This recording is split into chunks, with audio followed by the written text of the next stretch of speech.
Madame, mademoiselle, monsieur, bienvenue à Métro News. Voici les principaux titres qui seront développés ce soir.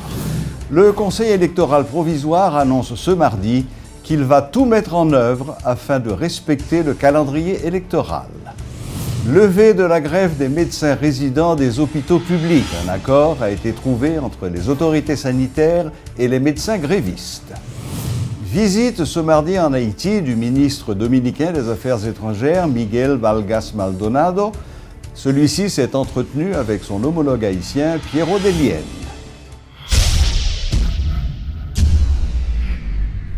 Le président provisoire de la République, Jocelyn Privert, a indiqué ce mardi que l'État haïtien a déjà dépensé 15 millions de dollars pour la réalisation des prochaines élections. M. Privert a fait remarquer qu'une seconde tranche de 11 millions de dollars sera mise à la disposition de l'institution électorale au cours du mois de septembre. M. Privert, dont le mandat est arrivé à terme le 14 juin dernier, a fait remarquer que le gouvernement a déjà pris toutes les dispositions afin de faciliter le bon déroulement du scrutin. Il a fait ces déclarations alors qu'il rencontrait le tout nouveau ministre des Affaires étrangères de la République dominicaine, M. Miguel Vargas Maldonado, qui était en visite en Haïti. Tous les candidats sont habilités à mener campagne normalement selon le Conseil électoral provisoire. L'institution électorale a fait savoir que, pour l'heure, la justice haïtienne n'a rendu aucune décision contre un quelconque compétiteur engagé dans la course électorale. Entre-temps, l'organisme électoral annonce qu'il avance à grands pas dans la mise en œuvre de son calendrier électoral et estime être sur la bonne voie pour la tenue du scrutin du 9 octobre. Le directeur de communication du CEP et sa porte-parole ont rencontré la presse ce mardi. Lucner Garot et Berno Augusma étaient présents. Suivez leur reportage. Il n'y a pas plus confortable en ce moment que le Conseil électoral provisoire qui estime que le processus avance bien et ceci dans le respect du calendrier électoral. Les matériels non sensibles commencent à arriver à Port-au-Prince et aussi une forte somme a déjà été mise à la disposition du CEP par le gouvernement pour les prochaines élections. Si certains pouvaient penser que des dossiers de justice impliquant certains candidats pourraient éclabousser les travaux ou encore le travail du CEP, d'abord, le cas de Guy Philippe, candidat au Sénat contre qui un mandat d'amener aurait été décerné. Le Conseil n'est même pas au courant de cette histoire, à en croire Richard Dumel. Donc, l'homme de Pestel demeure libre de mener campagne, et ce, sous escorte policière. Sans faire de personnalité, il est du rôle de la police nationale d'Haïti pour le protéger et pour le servir. Mais quand tu as un candidat, soit qui t'a gagné et un mandat, etc., contre lui, conseil électoral là, pas touché. Et ensuite, les dispositions du décret électoral lui dit, pour un monde candidat, il faut qu'il ne soit pas condamné à une peine afflictive et infamante. Le cas de Jovenel Moïse ne risque pas non plus d'atteindre le CEP de Léopold Berlanger. Le rapport de l'UCREF questionnant la fortune du Nec Banana semble n'être qu'une rumeur pour le Conseil. Donc, ce dernier n'a aucune décision à prendre. Les propos du directeur de communication du CEP, à ce propos, sont appuyés par ceux de la porte-parole, Nicole Siméon. Jusqu'à présent, officiellement, pas pour gagner aucun document qui arrivait et qui t'a fait état de quelconque affaire de détournement de fonds et que un candidat t'a impliqué ou t'a indexé la dette. Est-ce que décret en d'autres termes, le CEP ne travaille pas avec les rumeurs. On se base sur la loi, sur les textes de loi, sur les règlements qui existent en la matière. En attendant, les préparatifs vont bon train pour les élections du 9 octobre. Hormis les matériels non sensibles qui commencent à arriver, le CEP avance également dans le traitement des dossiers du dernier concours organisé pour sélectionner les superviseurs et les membres des bureaux de vote, nous explique Nicole Siméon. Observateurs communautaires que nous gagnons qui c'est au nombre de 6410 et puis nous gagnons superviseurs, nous avons 9254 qui étaient enregistrés mais nous faisons concours à 7773 donc copie ça en traitement pour nous connaître qui est-ce qui passe concours normalement. Pour membres BVO, traitement à 40% des 35 982 que nous avons besoin pour 11 994 bureaux de vote. Malgré les efforts du CEP, la fièvre électorale ne se fait pas encore sentir dans le pays, notamment dans la capitale haïtienne, ici à Port-au-Prince. Certains imputent cette responsabilité aux candidats. Manque de points sérieux dans les programmes. Les meetings électoraux ne sont pas encore nombreux, mais de son côté, le CEP essaie d'avancer dans le processus vers les élections du 9 octobre 2016. C'était, depuis les locaux du CEP à Pétionville, Luc Nergaro et Bernard Gusba pour Métropole. Le gouvernement procédera mercredi à la validation du plan de sécurité relatif aux élections du 9 octobre prochain, a déclaré le secrétaire d'État à la sécurité publique, Himmler Rébu. L'ancien colonel a donné l'assurance que toutes les dispositions sont déjà prises pour que les élections se déroulent dans la sérénité et le calme. L'ex-ministre des Sports a indiqué qu'il a demandé l'historicité des violences enregistrées dans toutes les élections afin de mieux comprendre la situation. Généralement, qui est-ce qui mettait l'obéi? C'est des fois, c'est les propres candidats. Nous avons dans l'élection, ça va le faire au niveau de la présidentielle, nous avons environ entre 5 et 6 candidats qui très clairement détachés de tête peloton. Et ils tous veulent président. Et je ne sais pas qui a un profil qui veut, c'est de créer des ordres pour pas le président. Cela veut dire qu'il a gonflé pour être, il a fait campagne, il a 20 projets. Et eux-mêmes, ils n'ont pas d'intérêt que des autres pétés dans l'ambiance. Dans le système de sécurité que nous allons mettre en place là, et cap gain ça les visto bueno, et cap gain validation, plan, structure, sécurité électorale là, cap gain 4 paliers.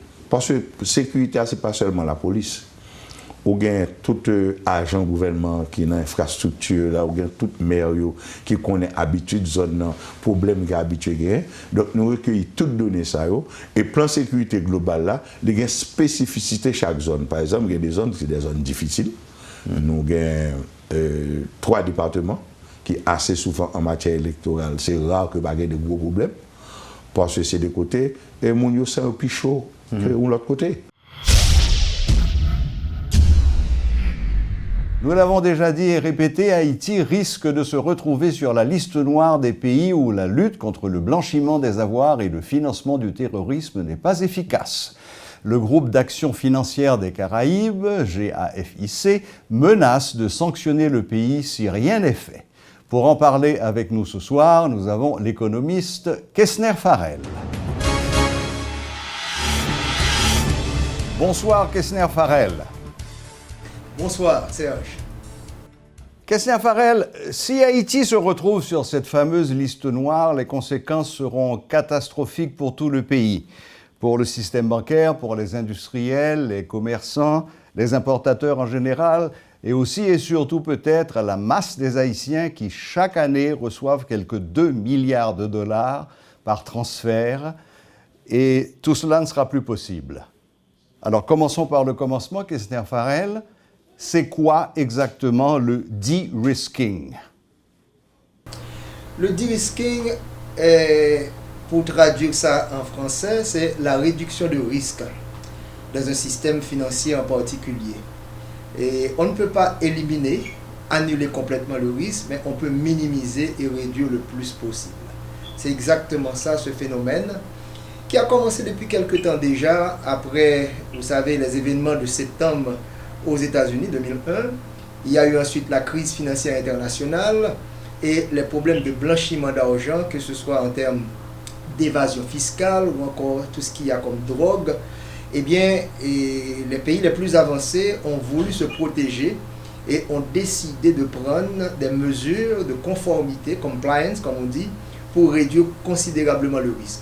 Et c'est ainsi que certains pays comme Haïti, qui ont des banques correspondantes à l'extérieur, eh bien, se retrouvent sous forte pression aujourd'hui pour réduire le risque. Et ce n'est pas simplement au niveau du système financier, car il y a un écosystème, si on peut parler ainsi. Il y a l'aspect juridique qui est extrêmement important lorsqu'on parle de la protection du système financier. Voilà la raison pour laquelle Haïti se retrouve sous cette forte pression aujourd'hui pour mettre de l'ordre dans la maison sur le plan juridique et également sur le plan financier. C'est précisément la question que j'allais vous poser. Quels sont les acteurs qui sont concernés par ces mesures à prendre? Il y a l'exécutif qui doit mettre en place le projet de loi et il y a le Parlement qui doit ratifier le projet de loi pour qu'on ait la loi. Il y a également le système juridique, parce qu'il y a l'aspect répression, c'est toute une chaîne, on pourrait dire. Il y a la prévention, il y a la détection et la répression. Donc l'écosystème haïtien est assez faible, le code pénal haïtien ne répond plus. Et il faut également qu'il y ait des institutions comme l'UCREF, mais il n'y a pas de loi organique pour l'UCREF. Et il y a également un amendement à mettre en place au niveau de la loi de blanchiment qui a été adoptée en 2012. Car ça évolue rapidement, il faut bien comprendre que ceux qui utilisent le système financier en termes de blanchiment, il y a de l'innovation qui arrive. Donc, ce que je pourrais considérer ceux qui font des choses assez drôles sur un tel système vont beaucoup plus rapide que les régulateurs. Comme d'habitude, c'est ça. Tout à fait. Dites-moi, quel délai a l'État haïtien pour se conformer et prendre les mesures qui s'imposent? Et il y a une décision qui a été prise, un avis public qui a été pris en juin dernier sur Haïti. Et il y aura une réunion encore en novembre. Donc Haïti a traîné les pieds. On a pris du temps pour avoir le projet de loi. La loi organique de l'UCREF n'est pas encore mise en place. Donc Haïti doit montrer qu'il y a une évolution. Il n'y a pas un délai pour dire « Ok, on n'a rien fait ». Si en novembre prochain, Haïti ne fait rien et qu'il y ait un autre avis public, le danger c'est que les banques correspondantes, les banques occidentales, que ce soit aux États-Unis ou encore en Europe, pourraient dire à Haïti « Vous représentez un risque. Vous avez un virus et vous menacez de contaminer le système et ça nous coûtera trop cher en quelque sorte. » Donc ce qu'Haïti doit faire en novembre prochain, c'est de montrer qu'il y a eu une évolution au niveau local, que ce soit au niveau du Parlement, que ce soit au niveau du système juridique.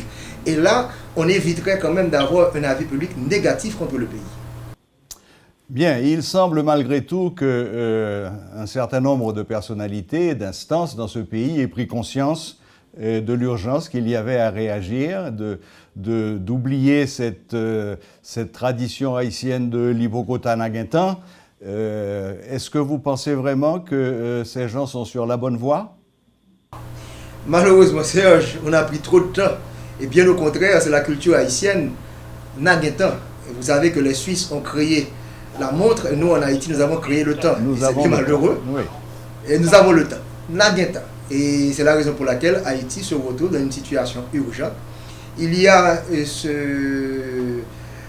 cette personnalité, nous voulons parler de Maxime Deschamps, que j'appelle en général M. Dirisking, qui n'a pas cessé de sonner la sonnette pour dire Haïti, il faut avancer le plus rapidement. Et récemment encore, lors du sommet, le 6e sommet international sur la finance, Maxime Deschamps avait dit haut et fort, c'était le principal risque du système financier haïtien. On a traîné, c'est après l'avis public négatif que maintenant tout le monde s'y met. Et heureusement, la Banque centrale a récemment réalisé avec le ministère de la Justice une rencontre pour dire voilà le problème qui se pose. Donc, on est vraiment dans la situation d'urgence. Et vous l'avez bien dit en début de l'interview, nous avons plus de 70% des exportations d'Haïti qui sont menacées. Il y a les transferts de devises se retrouvent sous forte menace. Nous avons 2 milliards de dollars américains qui pourraient être mis en danger. Ça ne veut pas dire qu'on ne va pas avoir des transactions, mais ça prendra du temps. Et comme vous savez, en finance, time is money. Donc si on prend trop de temps, ça va nous coûter très cher. Belize, qui est victime actuellement, on est obligé de transporter les fonds à travers les avions. Donc Haïti, avec 10 millions d'habitants, ce serait beaucoup plus lourd. Donc ça réduirait considérablement les transactions haïtiennes. Alors on a ce qu'on appelle les coûts de transaction. Ça deviendrait trop élevé pour Haïti. Et comme nous ne sommes pas compétitifs et productifs, donc ça va affecter le produit intérieur brut et ça pourrait renforcer la pauvreté en Haïti. Christian Farel, une dernière question. Sur une échelle de 1 à 10, quelles sont d'après vous nos chances d'échapper à cette liste noire? Moi, je pense que ce qui est urgent, c'est de montrer, lors de la rencontre de la plénière qu'il y aura, le groupe d'action financière en novembre prochain, de montrer qu'on a pris les taureaux par les cornes, que nous travaillons du côté de l'exécutif, que ça se fait également du côté du Parlement. Et donc, dans les prochaines semaines, il faut qu'il y ait cette commission qui a été annoncée après la rencontre de vendredi à la Banque centrale, au centre de convention, que nous sommes en train de bouger. Et le ministre va faire le déplacement, peut-être accompagné du gouverneur de la Banque centrale. Donc nous devons montrer que nous sommes en train de travailler rapidement. Quand je dois vous dire que la présidente du Fonds monétaire international a été récemment auprès des grandes banques à Wall Street pour dire que les petits pays ne pourraient pas subir un tel problème. Donc Haïti doit prouver réellement que nous sommes en train de faire des choses sérieuses et que nous voulons réellement évoluer pour éviter un tel problème. Donc c'est le mois de novembre cette échéance qu'il faudra éviter que nous ayons réellement cet avis public négatif de la part du GAFIC. Donc un mois de novembre décisif. Merci Kesnia Farel, merci pour cet éclairage, comme d'habitude très clair, très précis, et à très bientôt. Toujours un plaisir, Serge. D'accord, au revoir. Pour continuer sur le même sujet, nous venons d'apprendre qu'il y a eu ce mardi une rencontre entre les responsables de l'Association professionnelle des banques, AAPB, et le président du Sénat. Les discussions ont porté sur les menaces dont Haïti fait l'objet de la part du groupe d'action financière des Caraïbes, GAFIC, qui envisage de placer le pays sur la liste noire des pays qui ne luttent pas assez efficacement contre le blanchiment des avoirs et le financement du terrorisme. Reportage Georges Allen et Elsie Dieu-Lassin. La menace est présente et pesante. Le secteur bancaire et même des parlementaires veulent à tout prix éviter qu'Haïti soit mis sur la liste des États délinquants où peu d'efforts sont consentis de manière efficace pour lutter contre le blanchiment des capitaux et le financement du terrorisme. Les rencontres se multiplient. Cette fois-ci, des responsables de banques s'étaient rendus au Parlement pour discuter avec députés et sénateurs. Un entretien de quelques heures dont le sénateur Ronald Larèche, président du Sénat, a fait le compte-rendu aux journalistes à sa sortie. Il a été voté en 2001, nous avons amendé en 2013, mais malheureusement, il a été retiré un paquet d'articles là-dedans. Et les GAFIC lui-même, il a gardé, il a constaté que y a des articles qui sont retirés dans la loi. Normalement, il faut que nous fassions un amendement encore dans la loi pour que nous soyons capables de voter pour nous mettre à jour avec l'institution internationale. Pour Thierry Tardieu, qui a pris à bras-le-corps ce dossier, il faut agir vite, mais bien. Reconnaissant qu'il serait catastrophique pour les banques locales de voir leurs relations coupées avec leurs correspondantes étrangères, admettant que si Haïti perd les transferts de la diaspora, ceci représentera un manque à gagner, l'élu de Pétionville met l'exécutif en tout premier lieu face à ses responsabilités. N'a dit pas de panique. On nous comprend très bien que si tout secteur qui est intéressé dans la question, ça est rempli de rôle, tout va fait dans les temps et dans les normes. Nous avons rappelé la société, nous avons rappelé les acteurs concernés que la Chambre des députés a parti en vacances le 12 septembre, deuxième lundi du mois de septembre. Donc, par arrêter en pile temps, moi je pense que, en mon âme et conscience, en tant que parlementaire, en tant que président d'un bloc politique important, si il y a une loi pour voter pour solidifier le système financier du pays, je fais parce que je pense que, en mon âme et conscience, c'est ça pour me faire pour le pays. Ni optimiste, ni pessimiste, le secteur bancaire est dans l'attente. Réticent à parler avec la presse après la longue rencontre, Karl Brown de la Unibank attend que chaque acteur joue sa partition. J'espère que sous peu, toute bagaille a arrivé à une conclusion heureuse. Le Parlement a montré un intérêt certain à conclure et attend que l'exécutif dépose les projets de loi. D'ici le mois de novembre, si Haïti ne cadre pas sa loi sur le blanchiment des capitaux et le financement du terrorisme, le pays sera donc classé sur la liste des pays n'étant pas capables de lutter efficacement contre le blanchiment des capitaux et le financement du terrorisme. C'était Georges Allen et Elsie Dieu-Lassin depuis le Parlement haïtien pour Radio et Télémétropole.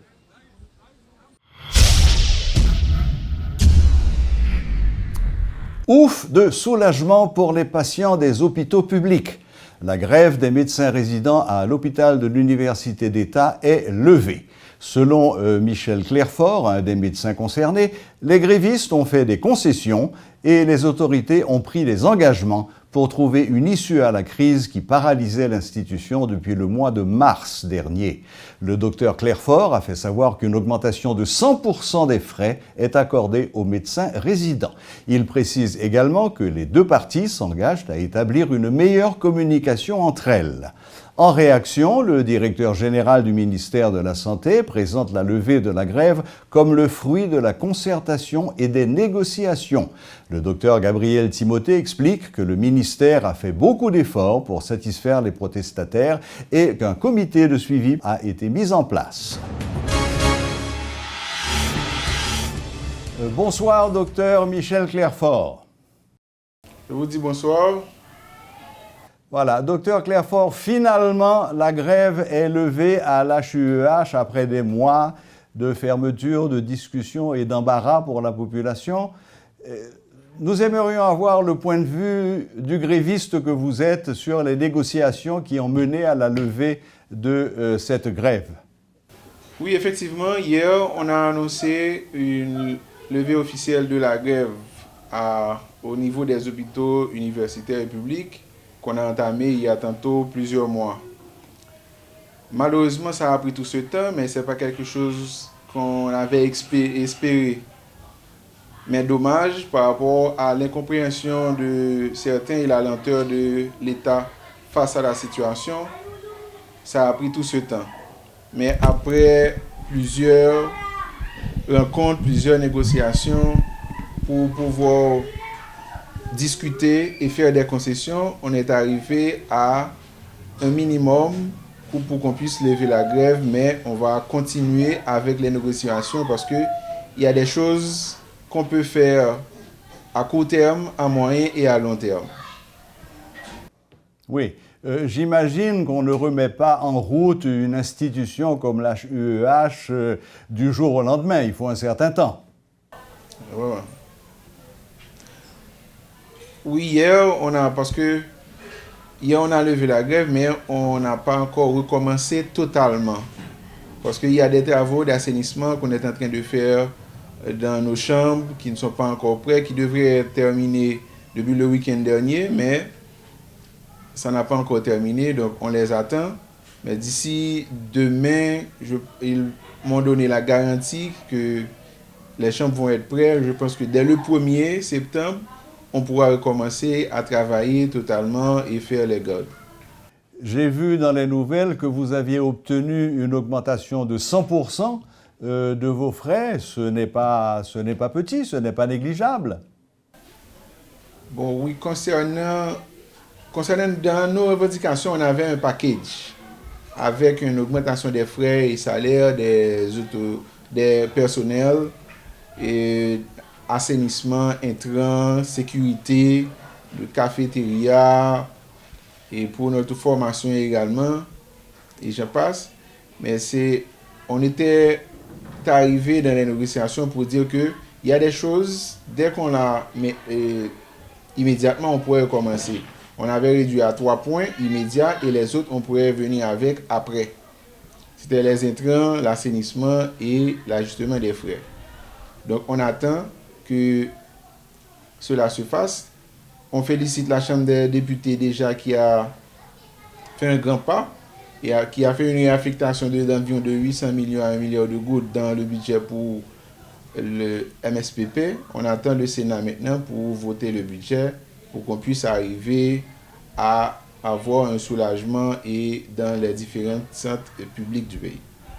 D'accord. Eh bien, écoutez, merci infiniment, Dr Michel Clairfort, pour cette réaction presque à chaud. Et merci finalement de confirmer ce qui est apparu aujourd'hui comme une bonne nouvelle pour toute la population des gens qui souffrent et qui sont malades. Merci et bonne soirée. C'est à moi de vous remercier. Bonne soirée également. Voilà, au revoir. Le ministre dominicain des Affaires étrangères était dans nos murs ce mardi. Miguel Valgas Maldonado s'est entretenu avec son homologue haïtien Piero Delienne. Les discussions ont porté sur les relations diplomatiques entre les deux pays. Les deux parties se sont engagées, à travers un communiqué conjoint, de travailler à la redynamisation des relations, notamment commerciales et migratoires, entre Haïti et la République dominicaine. Des pourparlers approfondis sont prévus pour le 19 octobre prochain, lors de la réunion de la commission mixte bilatérale, a fait savoir Piero Delienne. Cela s'est passé dans cette salle de l'hôtel El Rancho où le ministre haïtien des Affaires étrangères a reçu son homologue dominicain pour discuter des relations binationales. Après cette rencontre, après les discussions bien entendu, un communiqué conjoint a été lu par les deux parties. Nous avons décidé d'instruire les parties techniques de la commission mixte bilatérale d'organiser dès octobre 2016, une séance de travail spéciale destiné à actualiser et valider les conclusions de leur 6e session qui a eu lieu en novembre 2014. D'organiser, avant la fin de l'année 2016, la 7e session de la commission mixte bilatérale, dont l'un des principaux objectifs sera d'apporter des solutions aux problèmes relatifs à la mise en œuvre des accords déjà signés et de procéder à la signature des accords dont les négociations ont été finalisées. De progresser de proposer aux instances nationales compétentes des deux pays d'envisager, dans le cadre de la lutte contre la contrebande et l'évasion fiscale, l'opportunité de lancer des consultations préliminaires au sujet de la faisabilité de l'implémentation du système de taxation anticipée dans les opérations commerciales bilatérales. Los dos cancilleres reanudan a su cuenta el lema América, zona de paz, y están de acuerdo con el proceso electoral en curso en Haití, que es de gran importancia para el proceso democrático que garantiza la estabilidad y el desarrollo en ambos lados de la isla. Hecho duplicado en francés y en español, siendo ambos textos igualmente auténticos en el día de hoy, 30 de agosto, Puerto Príncipe del año 2016. Firman Miguel Vargas, ministro de Relaciones Exteriores de la República Dominicana, el señor Pierrot Delaine, que es el ministre des Relations Extérieures de la République d'Haïti. Après cette lecture, le communiqué en question a été signé par les deux ministres. Une rencontre qualifiée de cordiale par le ministre haïtien des Affaires étrangères Pierrot Delaine, qui a remercié son homologue dominicain d'avoir répondu à cette invitation. Nous l'écoutons. Cela fait montre des bons rapports qui existent entre nos deux pays et nous voulons que les renforcer. Les dernières années, il y a eu certes certaines petites difficultés, mais comme vous savez, l'un a l'un condamné, mais ils sont condamnés à vivre ensemble. C'est ce qui explique les bons rapports qu'il y a entre nos deux pays. Il y a certes des difficultés, mais nous nous sommes engagés, les deux ministres, à mettre en place toute la structure nécessaire en vue de permettre aux citoyens de nos deux pays respectifs de travailler dans une entente, dans une cordialité vraiment effective. Cette rencontre doit donc donner lieu à une reprise formelle des relations entre les deux pays. Côté diplomatie, bien entendu, le commerce et la migration étant deux questions importantes pour les deux nations. Le ministre des Affaires étrangères dominicain doit aussi rencontrer le président de la République, Jocelyn Prévert, ce mardi. Voilà, c'est tout pour ce soir. Merci de votre fidélité et à très bientôt, même heure, même chaîne. Ah, gardez cependant l'antenne. Dans quelques instants, vous allez pouvoir suivre Métro Sport avec Grégory. Au revoir.